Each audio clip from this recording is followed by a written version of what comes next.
sur WeDoBiz en direct du salon des services à la personne en partenariat avec la Fédération des services aux particuliers. Avec nous, Frédéric Duvigneau. Bonjour Frédéric. Bonjour. Alors Frédéric, aujourd'hui vous représenterez la SGS, donc organisme de certification dédié aux services à la personne. Dédié aux services à la personne et à d'autres services en l'occurrence, puisque SGS, c'est un organisme certificateur, donc qui délivre des certifications, on va dire, sur tous les services qui existent en France. Tous les services qui existent en France, voilà, et dont le service à la personne. Dont le service à la personne, et c'est pour ça que vous êtes avec nous, en partenariat avec la FESP. Alors, certification, donc qu'est-ce que ça veut dire? Ça veut dire que moi, en tant que particulier, je regarde en bas du site, je vois votre logo et je me dis, tiens, cette entreprise est sérieuse? Tout à fait. Alors, pour vous expliquer un petit peu comment ça fonctionne, en fait, la certification de service, on la délivre à partir du moment où on a fait un audit qui repose sur la vérification d'un certain nombre d'exigences qui sont contenues dans un référentiel. Donc, quand on parle de référentiel, on parle d'un cahier des charges. Et en fait, à l'origine, donc ça remonte à la fin des années 90. Il y a eu un énorme travail qui a été enclenché avec la SESP à l'époque et qui a été repris au fur et à mesure des années, et notamment suite à la loi Borloo en 2005 par la FESP.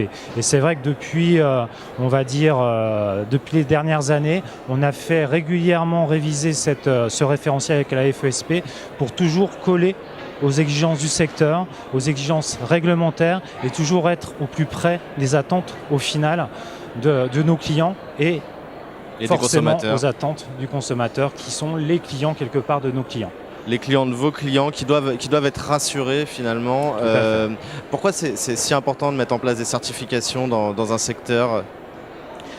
En fait, les structures que l'on certifie ont besoin d'un agrément pour justement intervenir. Je vais prendre cet exemple-là pour intervenir auprès de publics fragiles. Ils ont besoin d'un agrément et c'est vrai que le fait d'être certifié permet également le renouvellement de l'agrément. Alors c'est vrai parce que quand on parle de services aux particuliers, on parle de garde d'enfants, on parle de troisième âge, on parle des seniors, donc on parle de métiers qui sont assez touchy pour employer le mot. Du coup vous l'objectif c'est d'assurer à la personne qui utilise le service qu'elle va être avec une entreprise sérieuse et certifiée par un organisme qui... Et c'est vrai que notamment on a des critères en termes de ressources humaines, en termes de recrutement. C'est vrai qu'on va s'assurer que les personnes qui sont recrutées par les services qui assurent le service à la personne soient bien formés, soient bien les compétences nécessaires par rapport aux attentes et permettent justement aux consommateurs d'être quelque part rassurés. Alors on en parlait quand on préparait l'interview, vous me disiez le référentiel finalement il est fait de la même manière que l'entreprise est structurée. Donc c'est pas juste le service que vous étudiez l'ensemble de l'organisation qui délivre le service.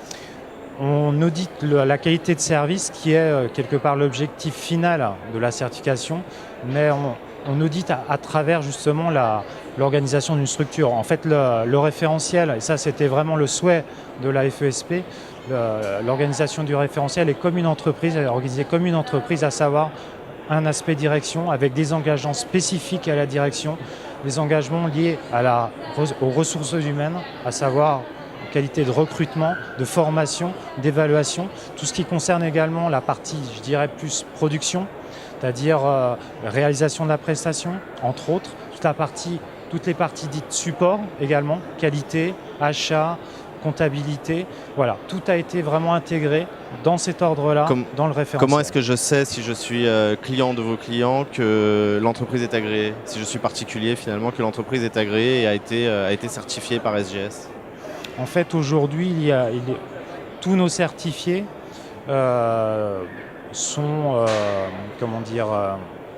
doivent respecter un engagement de communication à partir du moment où ils ont obtenu la certification, c'est-à-dire apposer le logo Qualicert. Donc c'est Qualicert, la certification de service, la marque collective de SGS. Et donc c'est un logo qui est apposé sur les documentations. Et c'est vrai qu'à partir du moment où une agence est certifiée, elle se doit d'avoir un document d'information dans son agence qui peut être remis, on va dire sur simple demande, à l'usager qui souhaiterait Donc avoir des informations. un vrai effort de transparence. Merci beaucoup Frédéric Juvigno de nous avoir éclairé sur tout ce système de certification qui peut paraître complexe de loin, mais quand on comprend mieux, on comprend juste que c'est un vrai effort de transparence et un gage de qualité. Merci beaucoup. Donc vous représentez la société SGS, donc partenaire de la FESP, Fédération des services aux particuliers. À très bientôt sur We Do Biz. Merci.